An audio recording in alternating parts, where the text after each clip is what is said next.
Hello space lovers. Technology పెద్దగా లేని రోజుల్లో సమ్మర్ హాలిడేస్లో మనందరం ఖచ్చితంగా ఎక్స్పీరియన్స్ చేసింది ఏంటంటే నైట్ స్కాన్ అని చెప్పుకోవాలి. ఆ నైట్ స్కాన్ చూసినప్పుడు విశ్వం గురించి మనకెన్నో ఆలోచనలు వస్తాయి. అలాగే కొన్నిసార్లు రాలిపోయే తోకచుక్కల్ని చూస్తూ లక్కీ పర్సన్గా ఫీల్ అయిన సందర్భాలు కూడా ఉండే ఉంటాయి. అయితే అలాంటి తోకచుక్కలే కొన్ని వందల సంఖ్యలో పడితే ఆ సినారియో చాలా అద్భుతంగా ఉంటుంది. అయితే సరిగ్గా అలాంటి ఈవెంటే ప్రతి సంవత్సరం డిసెంబర్లో మిడ్ నైట్ 2 గంటల నుండి ఉదయం వరకు జరుగుతుంది. దీనిని గైనమైడ్ మెటియార్ షవర్ అంటారు. ఇలాంటి ఈవెంట్ ని చాలా మంది స్పేస్ లవర్స్ అలాగే ఫోటోగ్రాఫర్స్ క్యాప్చర్ చేస్తూ ఆ కాస్మిక్ డ్రామాని ఎక్స్పీరియన్స్ చేస్తూ ఉంటారు. అయితే ఒక్క డిసెంబర్లోనే ఇంతలా మెటియార్స్ ఎందుకు పడుతున్నాయని వాటి మీద ఫోకస్ చేయడం స్టార్ట్ చేశారు. దానికోసం స్పేస్ స్టేషన్లో విండో అబ్జర్వేషన్ రీసెర్చ్ ఫెసిలిటీ అని ఒక అడ్వాన్స్డ్ విండోని ఏర్పాటు చేసి ఒక కెమెరాతో వాటిని రికార్డ్ చేశారు. అయితే ఈ కెమెరాలో ఉన్న స్పెక్ట్రమ్ ఫిల్టర్ ద్వారా వాటి యొక్క కెమికల్ కంపౌండ్స్ ని కనుక్కున్నారు. దాన్ని బట్టి ఈ మెటియార్స్ అనేవి 3200 ఫియథాన్ అనే ఒక రాకీ ఆస్ట్రాయిడ్ నుండి వస్తున్నాయని కనుక్కున్నారు. అయితే ఈ ఆస్ట్రాయిడ్ అనేది భూమికి దగ్గర నుండి వెళ్తూ సూర్యుడి చుట్టూ ఆర్బిట్ చేస్తుంది. అలాగే ఈ ఆస్ట్రాయిడ్ అనేది ఒక రాకీ కామెట్ అని కూడా అనుకోవచ్చు. ఎందుకంటే ఒక కామెట్ లో ఉన్నట్లే దీంట్లో కూడా ఐస్ తో కూడిన మెటీరియల్ ఉంటుంది. కాబట్టి ఈ ఆస్ట్రాయిడ్ అనేది సూర్యుడి చుట్టూ ఆర్బిట్ చేసి వస్తున్నప్పుడు ఆటోమేటిక్ గా టెంపరేచర్స్ అనేవి పెరుగుతాయి. ఆ టైంలో వాటి యొక్క డస్ట్ అండ్ ఐస్ పార్టికల్స్ అనేవి మన ఎర్త్ అట్మాస్ఫియర్ లోకి ఎంటర్ అవుతున్నాయి. అలాగే అలాంటిదే అపోలో 205 UD అనే ఆస్ట్రాయిడ్ కూడా సన్ చుట్టూ ఆర్బిట్ చేస్తూ మెటియార్స్ ని భూమి మీద చల్లుతుంది అని కొంతమంది ఆస్ట్రోనామర్స్ చేసిన రీసెర్చ్ లో తేలింది. ఏదేమైనా ఇలాంటి కాస్మిక్ ఈవెంట్స్ అనేవి స్పేస్ లవర్స్ కి ఒక ఫీస్ట్ అని చెప్పుకోవాలి. అయితే ఇవి ఆగస్టులో కూడా కనిపిస్తాయి. జూలై 17 నుండి ఆగస్టు 24 వరకు వీటిని మిడ్ నైట్ లో చూడొచ్చు. ఒకవేళ మీరు గనక స్పేస్ లవర్స్ అయితే తప్పకుండా ఈసారి ట్రై చేయండి. అండ్ నెక్స్ట్ టాపిక్ లోకి వెళ్తే 1963లో నెదర్లాండ్ లోని అబ్జర్వేటరీలో కొంతమంది ఆస్ట్రానమీ స్టూడెంట్స్ చేస్తున్న అబ్జర్వేషన్స్ లో మన మిల్కీవే గెలాక్సీకి బయట ఒక మ్యాసివ్ గ్యాస్ క్లౌడ్ అనేది ఆర్బిట్ చేస్తుంది అని గుర్తించారు. దీనినే స్మిత్ క్లౌడ్ అంటారు. ఈ ధూళి మేఘం అనేది దాదాపు 20 లక్షల సూర్యులను తయారు చేయగల గ్యాస్ ని కలిగి ఉంది. అలాగే ఇది గంటకు 11,000 కిలోమీటర్ల వేగంతో మన గెలాక్సీకి దగ్గరగా వస్తుందని కన్ఫర్మ్ చేశారు. అయితే నార్మల్ గా మన మిల్కీవేలో చాలా గ్యాస్ క్లౌడ్స్ అనేవి హై వెలాసిటీతో ఆర్బిట్ చేస్తూనే ఉంటాయి కదా అని అనుకున్నారు. కానీ మిడ్ 2000లో కొంతమంది ఆస్ట్రోనామర్స్ కలిసి వెస్ట్ వెర్జీనియాలోని గ్రీన్ బ్యాంక్ రేడియో టెలిస్కోప్ ని ఉపయోగించి ఆ గ్యాస్ క్లౌడ్ యొక్క ఆర్బిటల్ స్పీడ్ ని క్యాలిక్యులేట్ చేశారు. అయితే ఈ అబ్జర్వేషన్స్ లో వాళ్ళు తెలుసుకున్న నిజం ఏంటంటే ఈ మ్యాసివ్ గ్యాస్ క్లౌడ్ అనేది 3 కోట్ల సంవత్సరాల తర్వాత మన మిల్కీవేలోని పర్సియస్ ఆర్మ్ ని ఢీకొట్టబోతుందని కనుక్కున్నారు. దీనివల్ల మన మిల్కీవేకి పెద్దగా ప్రాబ్లం ఉండదు. ఎందుకంటే మన గెలాక్సీతో పోల్చుకుంటే ఈ ధూళి మేఘం అనేది చాలా చిన్నది. అయితే దీనివల్ల పర్సియస్ ఆర్మ్ అనేది కొద్దిగా డ్యామేజ్ అవ్వచ్చు. అలాగే అక్కడ కొన్ని లక్షల స్టార్స్ అనేవి కొత్తగా పుట్టుకొచ్చే ఛాన్స్ ఉంది. అలాగే ఒకవేళ అక్కడ ఏదైనా ఏలియన్ సివిలైజేషన్ ఉంటే వాటికి తప్పకుండా ఈ గ్యాస్ క్లౌడ్ యొక్క ఇంపాక్ట్ ఉంటుంది. అయితే ఈ గ్యాస్ క్లౌడ్స్ అనేవి ఎలా వచ్చింది అనే దానిపై ఉన్న ఫస్ట్ థియరీ ఏంటంటే ఇది మన మిల్కీవే నుండి బ్లాస్ట్ అయ్యి బయటకు వెళ్లి ఉండొచ్చు అని. అంటే కొన్ని సూపర్ క్లస్టర్స్ అనేవి సూపర్నోవాగా మారడం వల్ల ఒకేసారి ఇంతలా గ్యాస్ క్లౌడ్స్ ఏర్పడి ఉండొచ్చు. అండ్ సెకండ్ థియరీ ఏంటంటే ఈ ధూళి మేఘం అనేది ఒక ఎక్స్ట్రా గెలాక్టిక్ ఆబ్జెక్ట్ అయి ఉండొచ్చు. అంటే వేరే గెలాక్సీ నుండి మన గెలాక్సీలోకి ట్రావెల్ చేస్తుండొచ్చు.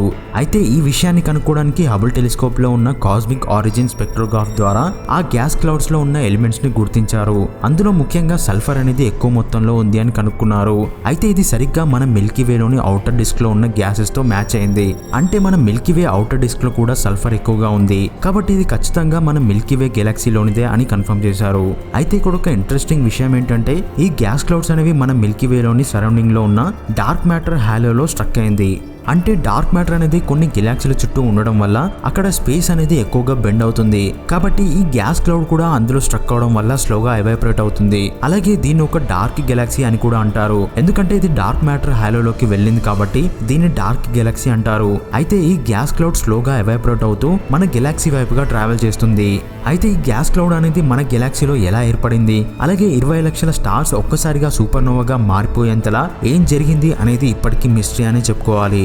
అండ్ నెక్స్ట్ టాపిక్ లోకి వెళ్తే మన మిల్కీవేకి మధ్య భాగంలో చాలా బ్లాక్ హోల్స్ ఉంటాయి. అలాంటిది ఒక మ్యాసివ్ బ్లాక్ హోల్ ఉంది. అయితే దీని చుట్టూ ఒక స్టార్ అనేది ఓవెల్ షేప్ లో ఆర్బిట్ చేస్తూ ఒక ఫ్లవర్ షేప్ లో దాని ఆర్బిట్స్ ని మార్చుకుంటూ వెళ్తుంది అని యూరోపియన్ సదర్న్ అబ్జర్వేటరీ వాళ్ళు చేసిన అబ్జర్వేషన్స్ లో కనుక్కున్నారు. అయితే ఇది ఒక ఆర్బిట్ ని కంప్లీట్ చేయడానికి దాదాపు 16 సంవత్సరాలు పడుతుంది. దీనికోసం దాదాపు 30 సంవత్సరాల నుండి టెలిస్కోప్ ద్వారా ఈ స్టార్ ని అబ్జర్వ్ చేస్తున్నారు. అయితే ఒక మ్యాసివ్ బ్లాక్ హోల్ చుట్టూ ఒక స్టార్ ఆర్బిట్ చేయడాన్ని డిటెక్ట్ చేయడం అనేది ఇదే మొదటిసారి అనుకోవాలి. అయితే ఇది పూర్తిగా ఐన్స్టీన్ యొక్క జనరల్ థియరీ ఆఫ్ రిలేటివిటీ ఆధారంగా కనుక్కున్నారు. అంటే ఒక స్టార్ అనేది తన ఆర్బిట్ ని చేంజ్ చేసుకోవడాన్ని బట్టి అక్కడ స్పేస్ అనేది బెండ్ అయిందని కనుక్కున్నారు. నిజానికి చాలా బ్లాక్ హోల్స్ అనేవి స్టార్స్ ని వాటిలోకి లాక్కుంటాయి, కాబట్టి అక్కడ లైట్ అనేది బ్లాక్ హోల్ లోకి వెళ్ళడం మనం డిటెక్ట్ చేయొచ్చు. దాన్ని ఈవెంట్ హొరైజన్ అంటారు. కాబట్టి దీని ద్వారా అక్కడ బ్లాక్ హోల్ ఉందని కనుక్కుంటారు. అయితే ఇక్కడ ఆ స్టార్ అనేది దాని చుట్టూ ఆర్బిట్ చేస్తుంది. అది కూడా ఒక ఫ్లవర్ షేప్ లో దాని ఆర్బిట్ ని మార్చుకుంటూ వెళ్తుంది. అయితే ఆ స్టార్ అనేది తన ఆర్బిట్ ని మార్చుకోవడానికి కారణం అక్కడ స్పేస్ అనేది మనకు కనిపించని ఒక పెద్ద ఆబ్జెక్ట్ వల్ల బెండ్ అయింది. కాబట్టి సరిగ్గా అక్కడే స్టార్ అనేది తన ఆర్బిట్ ని మార్చుకుంటుంది. అయితే సరిగ్గా ఆ స్టార్ ఏ ప్లేస్ లో ఆర్బిట్ ని చేంజ్ చేసుకుంటుందో ఆ ప్లేస్ లో ఒక మ్యాసివ్ బ్లాక్ హోల్ ఉంది అని కనుక్కున్నారు. దాని కారణంగానే ఆ స్టార్ అనేది ఒక ఫ్లవర్ షేప్ లో ఆర్బిట్ ని చేంజ్ చేస్తుంది అని మనం కన్ఫర్మ్ చేసుకోవచ్చు. అయితే బ్లాక్ హోల్స్ ని కనుక్కోవడానికి ఇది కూడా ఒక కొత్త టెక్నిక్ అనే చెప్పుకోవాలి. అండ్ నెక్స్ట్ టాపిక్ లోకి వెళ్తే కెప్లర్ అనే టెలిస్కోప్ ద్వారా మనం ఎన్నో ఎక్సో ప్లానెట్స్ ని కనుక్కున్నాం. అంటే దాదాపు 2300 ప్లానెట్స్ ని కనుక్కున్నాం. అయితే ఈ టెలిస్కోప్ అనేది 2018లోనే రిటైర్ అయింది. కాబట్టి దాంట్లో ఉన్న డేటాని మళ్ళీ స్క్రీనింగ్ చేసే టైంలో ఒక కొత్త ప్లానెట్ ని కనుక్కున్నారు. దానికే కెప్లర్ 1649c అని పేరు పెట్టారు. అయితే ఈ ప్లానెట్ అనేది హబిటబుల్ జోన్ లో కూడా ఉంది. అంటే భూమి నుండి దాదాపు 300 లైట్ ఇయర్స్ దూరంలో ఉన్న ఒక చిన్న రెడ్ డ్వార్ఫ్ స్టార్ చుట్టూ ఇది హబిటబుల్ జోన్ లో తిరుగుతుంది. కాబట్టి ఈ ప్లానెట్ లో వాటర్ అనేది లిక్విడ్ ఫామ్ లో ఉండే ఛాన్స్ ఉంది. అలాగే దీంట్లో ఉన్న టెంపరేచర్ ప్రకారం అక్కడ వాతావరణం అనేది ఇలా ఉంటుంది అని నాసా కన్ఫర్మ్ చేసింది. అయితే ఇప్పటికే మనం కొన్ని హబిటబుల్ జోన్లో ఉన్న ప్లానెట్స్ ని కనుక్కున్నాం, కానీ అందులో జీవం ఉందా లేదా అని మనం కనుక్కోలేకపోతున్నాం. కాబట్టి హబిటబుల్ జోన్లో ఉన్న ప్లానెట్స్లో జీవాన్ని కనుక్కునే టెక్నాలజీ అవసరం ఎంతైనా ఉందని అనుకోవాలి. అండ్ నెక్స్ట్ టాపిక్ లోకి వెళ్తే ఏప్రిల్ 14th రోజున ఆస్ట్రాయిడ్ బెన్ను నుండి శాంపిల్స్ ని కలెక్ట్ చేయడానికి ఒసైరిస్ రెక్స్ అనే స్పేస్ క్రాఫ్ట్ తో రిహార్సల్స్ ని కండక్ట్ చేశారు. దానికి సంబంధించిన విజువల్స్ ని మీరు ఇక్కడ చూడొచ్చు.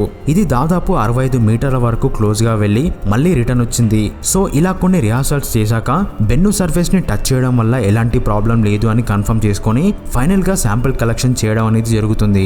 అండ్ ఫైనల్ న్యూస్ ఏంటంటే ఇంటర్నేషనల్ స్పేస్ స్టేషన్ నుండి 2 ఆస్ట్రోనాట్స్ తో పాటు ఒక కాస్మోనాట్ కూడా ఏప్రిల్ 17th రోజున భూమి మీద ల్యాండ్ అయ్యారు. అయితే వీళ్ళు సోయూజ్ MS-15 అనే స్పేస్ క్రాఫ్ట్ లో ISS నుండి అన్డాకింగ్ అయిన తర్వాత ఆర్బిటల్ మాడ్యూల్ అలాగే ప్రొపల్షన్ మాడ్యూల్స్ అనేవి సెపరేట్ అయ్యి మధ్యలో ఉన్న క్రూ మాడ్యూల్ అనేది ఎర్త్ అట్మాస్ఫియర్ లోకి ఎంటర్ అయింది. వీళ్ళు దాదాపు 272 రోజులు ISS లో వర్క్ చేసి భూమి మీద ల్యాండ్ అయ్యారు. అలాగే ఇందులో జెస్సికా మేర్ అనే లేడీ ఆస్ట్రోనాట్ కూడా ఉంది. ఏదేమైనా స్పేస్ నుండి భూమికి తిరిగి రావడం అనేది నిజంగా మర్చిపోలేని ఎక్స్పీరియన్స్ అని చెప్పుకోవాలి. సో ఇది ఈ వారం స్పేస్ డిస్కవరీస్తో పాటు స్పేస్ అప్డేట్స్ గురించి. ఈ వీడియోలో నా ఎక్స్ప్లెనేషన్ మీకు నచ్చితే తప్పకుండా ఒక చిన్న లైక్ చేయండి.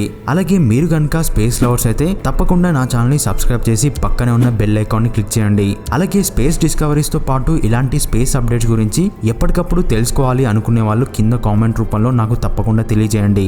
And thanks for watching.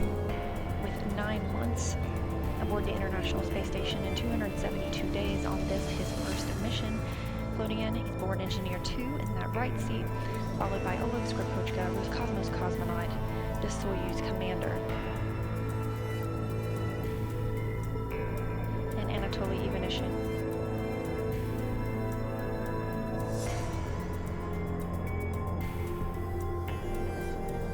And the hatch is now closed on the Soyuz. That space Ivanishin is floating out of is called the vestibule.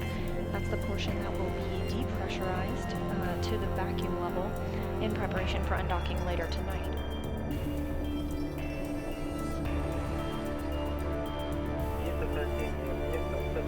And we confirm that there is. And we have undocked. During separation, there is nothing undocking mechanism.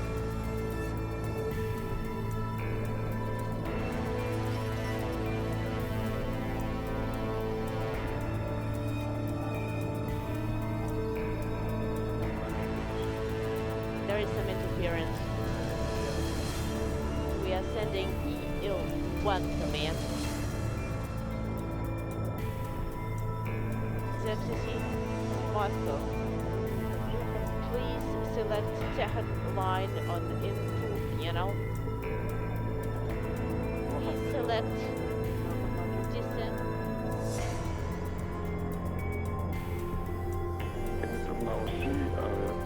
Copy. What's the name of the system?